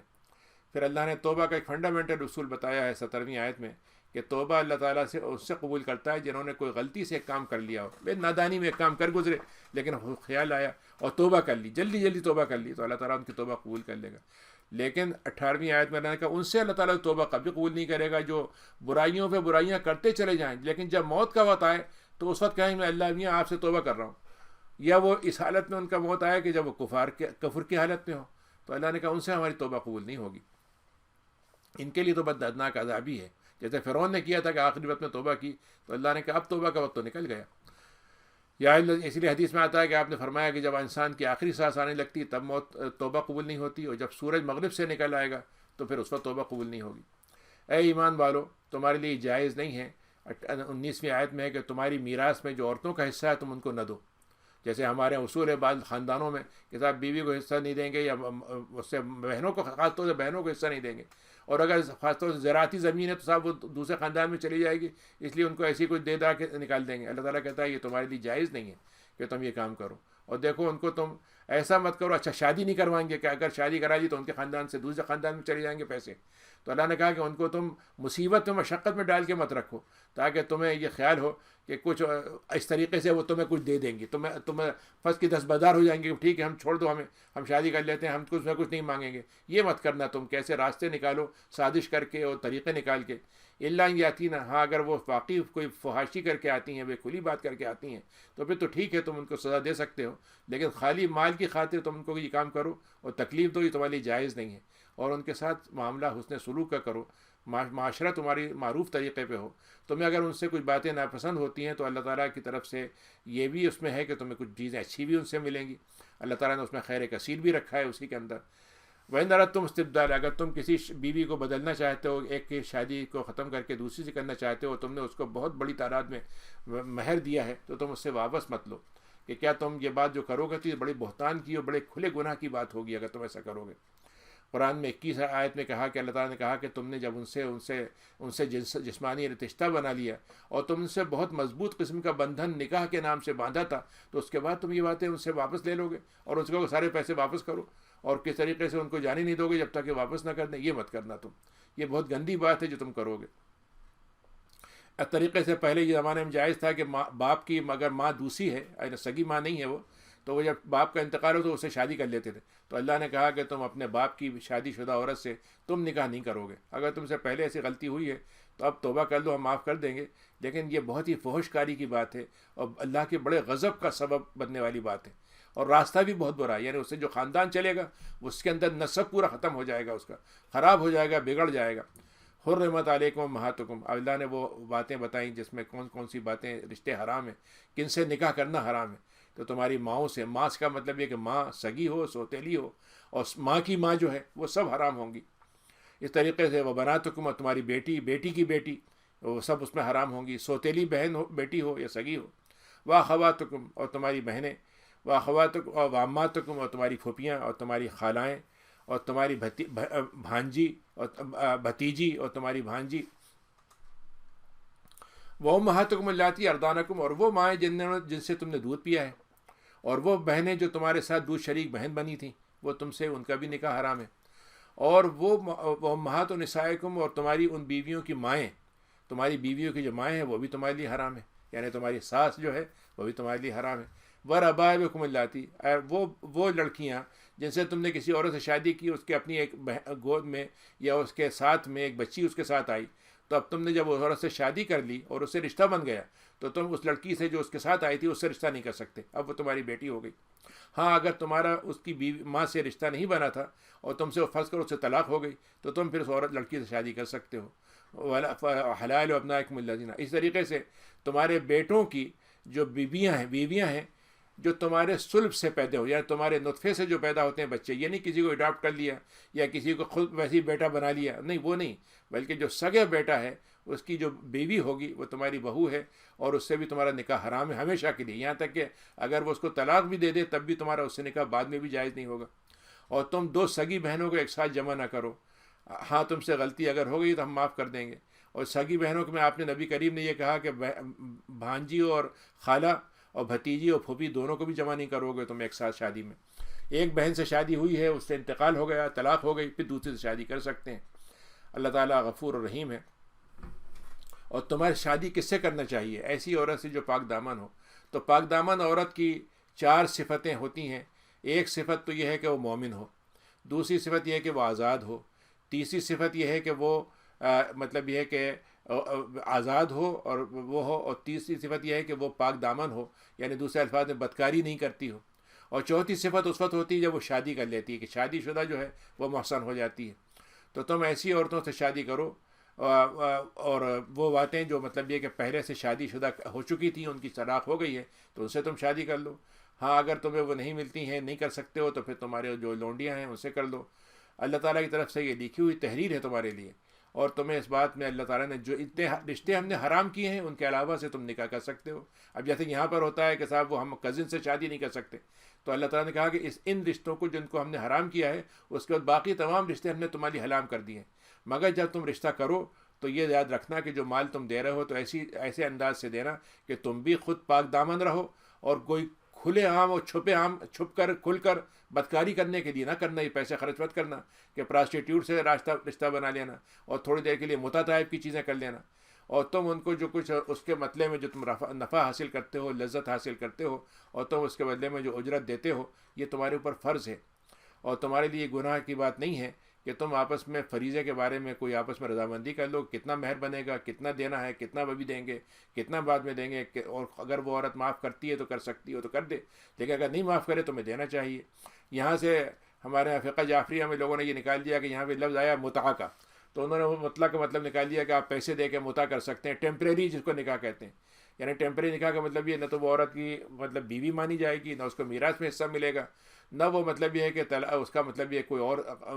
اور اہمیت ہوگی, اس کی خاندان سے اس کا کوئی تعلق نہیں ہوگا, صرف آپ نے جنسی لذت لینے کے لیے کر لیا. تو یہ متعہ اسلام میں تھا, اسلام کے شروع دور میں تھا, لیکن بعد میں آپ نے خیبر کے بعد اس کو حرام کر دیا تھا. مکے میں باقاعدہ, فتح مکہ میں باقاعدہ اس کی حرمت ہو گئی تھی. وَمَن لَّمْ يَسْتَطِعْ مِنكُمْ طَوْلًا, تو اگر تم ایسی حالت ہو گئی ہے تمہارے پاس کہ تم شادی کرنا چاہتے ہو اور شادی کے بغیر نہیں رہ سکتے ہو, پیسے تمہارے پاس نہیں ہیں کہ تم خرچ دے سکو, مہر دے سکو پاک دامن آزاد عورت کا, مومن آزاد عورت کا, تو تم کیا کرو کہ غلام لڑکی اگر ہے تو اس سے تم رشتہ بنا سکتے ہو, لیکن وہ مومن ہونا چاہیے. اللہ تعالیٰ تمہاری باتوں کو خوب جانتا ہے، تم ایک دوسرے کے ساتھ جڑے ہوئے ہو، تو ان سے تم ان کے گھر والوں سے اجازت لے کے نکاح کر لو، یعنی جس کی وہ باندھی ہے اس کے جو میراث کا جو مالک ہے اس کا آقا، اس کے ساتھ کہہ دو کہ ہم کرنا چاہتے ہیں تو وہ اس سے ہو جائے، تو ان کو تم اجر دے دو۔ لیکن یہ جو رشتہ ہے وہ بھی پاک دامنی کے لیے ہونا چاہیے، حرام کاری کے لیے نہیں ہونا چاہیے، اور چھپ کے نہ کھل کے کسی طرح سے بھی۔ فیضا حسنہ، تو اب جو وہ لڑکی جس نے تم سے شادی کر دی ہے، اب وہ اس کی شادی شدہ ہونے کے بعد اس کے اندر بھی احسان پیدا ہو گیا۔ احسان سواد سے ہے، جس کا مطلب یہ ہے کہ اب وہ ایک غلام عورت سے بڑھ کر ہو گئی۔ تو اگر وہ، لیکن ابھی بھی چونکہ آزاد عورت نہیں ہے وہ، تو اگر وہ فحاشی کرتی ہے، بدکاری کرتی ہے، تو اس کی سزا جو ہوگی آزاد عورت کے مقابلے میں آدھی ہوگی۔ ذالک لمن خشی العنت منکم، بہرحال ہم نے تمہارے لیے یہ راستہ اس لیے نکالا ہے کہ تم تنگ دستی میں، زبردستی میں، یعنی گناہ میں نہ پڑ جاؤ، بدکاری نہ کرنے لگو، وہاں تک نہ چلے جاؤ، تو اس راستے کو نکالا ہے۔ لیکن ظاہر ہے کہ آج کے زمانے میں تو غلاموں کا سوال نہیں ہے، اب تو شادی وہ ہے، لیکن شادی کا مطلب یہ ہوتا ہے کہ حدیث میں آتا ہے کہ شادی کو ہم آسان بنا دیں گے تو بدکاری مشکل ہوگی، لیکن شادی مشکل کر دیں گے تو بدکاری آسان ہوگی۔ اور آج جو ہے مہر کے ذریعے سے، شادی کے اخراجات کے ذریعے سے، طرح طرح کی رسموں کے ذریعے سے شادی کو انتہائی مشکل بنا دیا گیا ہے۔ پھر مزید یہ ہے کہ خاندان میں کہاں شادی ہوگی، کہاں نہیں ہوگی، اور کس کا کیا مرتبہ ہونا چاہیے، کس عہدے کا ہو، کس کمائی کا ہو، تو اس نے شادی کو ایک عجیب سی چیز بنا دیا، اور آج ہم دیکھ رہے ہیں اس کے اثرات کتنے بندے ہیں۔ لیکن جو اصل چیز ہے جو اللہ تعالیٰ ہم سے کہہ رہا ہے وہ بہت اہم ترین ہے کہ ہم اپنی جنسی ضرورت کو اگر قتل کرنا چاہیں تو قتل نہیں کر سکتے، اور غلط جگہ استعمال کرنا چاہیں تو ہم تباہی کا سامان کریں گے، معاشرہ بگڑ جائے گا۔ تو ہم آزادی کے ساتھ اس کو استعمال کریں، لیکن کس طریقے سے؟ شریعت کے اندر رہ کر اور رشتے کے اندر رہ کر۔ اگر ہم یہ کرتے ہیں تو یہ اس کی قدر ہمارے دل میں زیادہ ہو جائے گی، نہیں تو پھر ہم دنیا میں آج دیکھ رہے ہیں کہ دنیا میں ایسا محسوس ہوتا ہے کہ بس مرد عورت دونوں ایک دوسرے کے لیے چراگاہ ہیں، کہ جس کو دل چاہے کسی کے ساتھ بھی چرانے کے لیے نکل جائے۔ پھر اس کے بعد 26ویں آیت ہے کہ اللہ تعالیٰ تمہیں یہ جو باتیں بتا رہا ہے نا، تمہیں پرانی قوموں کے حالات پڑھ لو، تمہیں ان کی طریقے پڑھ لو، کیسے ان کا زوال ہوا تھا۔ اگر آپ تاریخ پڑھیں گے تو آپ کو معلوم ہوگا انسانیت کے جو زوال کے سب سے بڑے اسباب ہیں ان میں سے جنسی برائیاں سب سے بڑا سبب تھی، یعنی مال و دولت کا خطرہ، ایک دوسرے پہ قبضہ کرنے کا شوق اور دوسروں کو تباہ کرنے کا شوق ایک سبب تھا، ظلم کرنے کے ذریعے سے۔ دوسرا جنسی طور پر جو انارکی پھیلتی تھی، آج بھی ہم دیکھ رہے ہیں جو قومیں ترقی کر رہی تھیں وہ اپنی جنسی انارکی سے کہاں چلی جا رہی ہیں، کیسی کیسی بیماریاں ان پہ آ رہی ہیں، کیسے کیسے ان پر عذاب مسلط ہو رہے ہیں۔ تو یہ تمہاری قوموں کو ہم نصیحت دینا چاہتے ہیں کہ سابقہ قوموں سے نصیحت لے لو۔ اللہ تعالیٰ تو یہ چاہتا ہے کہ تم توبہ کر کے اس کے پاس آ جاؤ، لیکن جو لوگ شیطان کے ماننے والے ہیں اور شیطان کے پیچھے چلنے والے ہیں وہ کیا چاہتے ہیں کہ تمہیں شہوتوں میں اور گندگیوں میں، تمہیں شہوت کی اور جنسی ضرورتوں میں پھنسا دیں اور تم کو گھماتے چلے جائیں، تم گرتے چلے جاؤ۔ دیکھو اللہ تعالیٰ نے تمہارے لیے بڑے آسان راستے نکالے ہیں حلال پہ عمل کرنے کے، حالانکہ انسان کمزور ہے تو ہم نے اس کے لیے کمزوری کا خیال رکھا ہے اس کا۔ 29ویں آیت ہے کہ ایمان والو آپس میں ایک دوسرے کا مال باطل طریقے سے، ناجائز طریقے سے، حق کے بغیر، چھین کے، اس کی مرضی کے بغیر نہ کھاؤ۔ ہاں اگر ایسی تجارت ہے جس میں دونوں کی رضامندی ہو تب ٹھیک ہے۔ ولا تقتلوا انفسکم، دیکھو اپنے آپ کو قتل مت کرو۔ اپنے آپ کو کیسے قتل کرے گا انسان؟ جب دوسرے کو قتل کرے گا دوسرا اس کے کسی کو قتل کر دے گا، تو اپنے آپ کو قتل کرنے کا ذریعہ مت بنو۔ اللہ تعالیٰ تم پر رحم کرنے والا ہے۔ 30ویں آیت ہے کہ جو آدمی یہ کام کرے گا سرکشی کے ساتھ اور ظلم کے ساتھ تو پھر اس کا انجام بھی جہنم ہوگا۔ اللہ تعالیٰ کے لیے یہ فیصلہ کرنا بڑا آسان ہے۔ پھر اللہ نے ایک اصول بتا دیا 21ویں آیت میں کہ اے لوگو، اگر تم کبیرہ گناہ سے بچتے ہو اور جن باتوں سے ہم نے تمہیں روکا ان سے بچ جاتے ہو تو ہم تمہاری چھوٹی موٹی برائیوں کو معاف کر دیں گے اور تمہیں جنت میں داخلہ دے دیں گے۔ اور دیکھو مرد عورت کے بیچ میں جو ایک کشمکش چلتی ہے کہ کون بڑا ہے، کون برتر ہے، کون کیا کمتر ہے اور کون برابر ہے، مساوات اور یہ سب چیزیں ہم چلتے ہیں۔ اللہ تعالیٰ نے کہا کہ دیکھو ہم نے ایک کو دوسرے پہ کچھ فضیلتیں دی ہیں، تو تم یہ مت سوچو کہ اس کو کیوں فضیلت مل گئی، تم یہ سوچو کہ جو کچھ اللہ نے تم کو دیا ہے اس سے تم اپنی زندگی اور اپنی آخرت کیسے بناؤ گے۔ تو بعضکم علی بعض، ایک کا دوسرے سے جو رشتہ ہے وہ تو ہے، لیکن کچھ ہم نے کام مردوں کو دیے ہیں جس کا ان کو کمانا ہے، اور کچھ عورتوں کو دیے ہیں جس کو ان کو کما کے دینا ہے۔ اللہ تعالیٰ سے تم فضل کو مانگتے رہو، اگر تمہیں کمی محسوس ہوتی ہے اللہ سے فضل مانگو۔ اللہ تعالیٰ جو ہے وہ ہر چیز کا جاننے والا ہے۔ وَلِكُلٍّ جَعَلْنَا مَوَالِيَ، اور ہم نے ہر ایک کے لیے کچھ وارث مقرر کر دیے ہیں، جب وہ چھوڑ کے جائیں تو ان کے والدین میں سے وارث ہوں گے، قریب کے رشتہ داروں میں سے ہوں گے، اور جن سے تم نے کوئی معاہدہ کر لیا، عہد کر لیا ہے تو پھر ان کا حصہ تم دے دو۔ اللہ تعالیٰ ہر بات پہ گواہ ہے تمہارا۔ پھر یہ شادی کی زندگی کے بارے میں اللہ نے یہ بتایا ہے، یہ شادی کا مسئلہ ہے، یہ ہر جگہ کے لیے نہیں ہے، بلکہ جو خاندان بنتا ہے اس میں میاں بیوی کے معاملے میں اللہ نے کہا کہ گھر کی نگرانی اور ذمہ داری اور گھر کے اخراجات اور اس کو سنبھالنے کا کام مردوں کا ہے، بیوی شوہر کا ہے، اور بیوی کا کام جو ہے وہ اس کے ساتھ ان کے ماتحتی میں رہ کر دنیا کو گھر کو بسانے کا ہے، اولاد کی پرورش کا ہے۔ اور یہ اللہ تعالیٰ نے اس لیے فضل کیا ہے ایک دوسرے پر کہ تم ان کے لیے تم اپنے مال کو ان پہ خرچ کرتے ہو، تو وہ عورتیں جو نیک ہوں اور اللہ تعالیٰ کی باتوں پر رضامندی کے ساتھ تابع داری میں لگی رہے، اور اپنے غیب میں بھی جب کوئی نہیں دیکھ رہا ہو تب بھی وہ اپنی عزت کی حفاظت کرنے والی ہوں، جس کی اللہ نے حفاظت کا ان سے کہا ہے، تو تم مطلب یہ ہے کہ وہ تو ان کا کیا کہنا ہے، وہ کتنی بہت ہی اللہ کے یہاں پسندیدہ عورتیں ہوں گی۔ اگر تمہاری بیوی سے تمہیں یہ خطرہ ہوتا ہے کہ وہ تمہاری بات نہیں سنتی ہے، تو تمہیں ہم نے اجازت اتنی دے دی ہے کہ تم اس کو پہلے تو نصیحت کرو، اور اگر وہ نصیحت نہ مانے تو اس کو اپنے کمرے سے الگ کر دو۔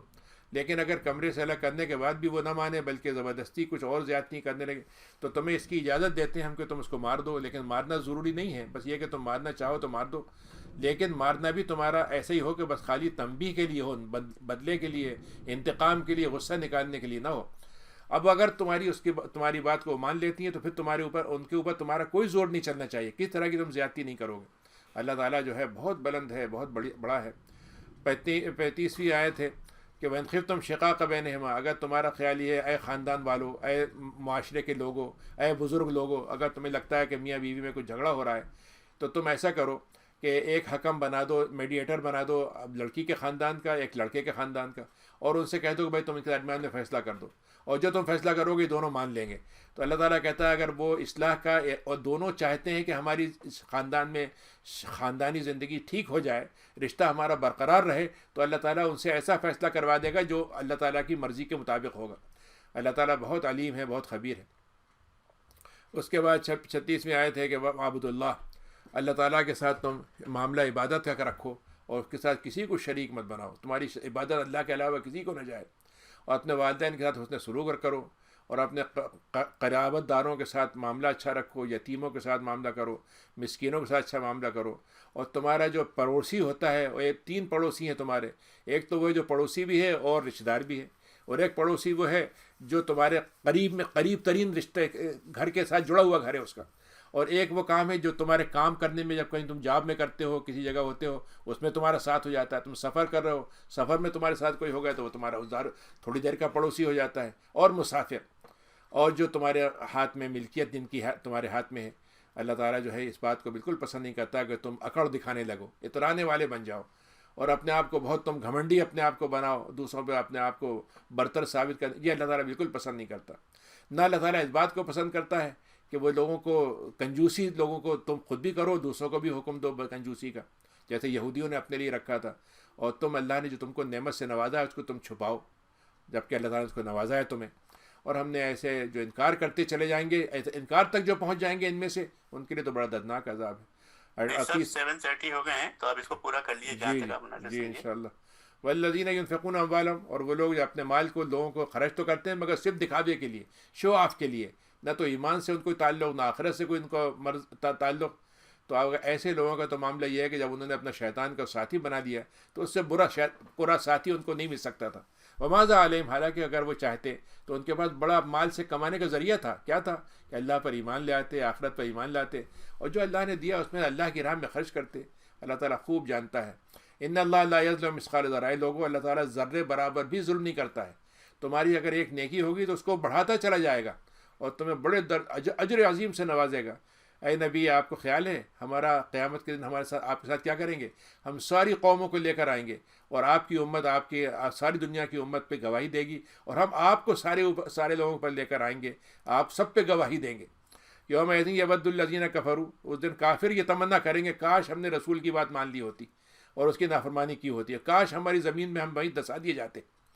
اللہ تعالیٰ ان باتوں کو چھپاتا نہیں ہے۔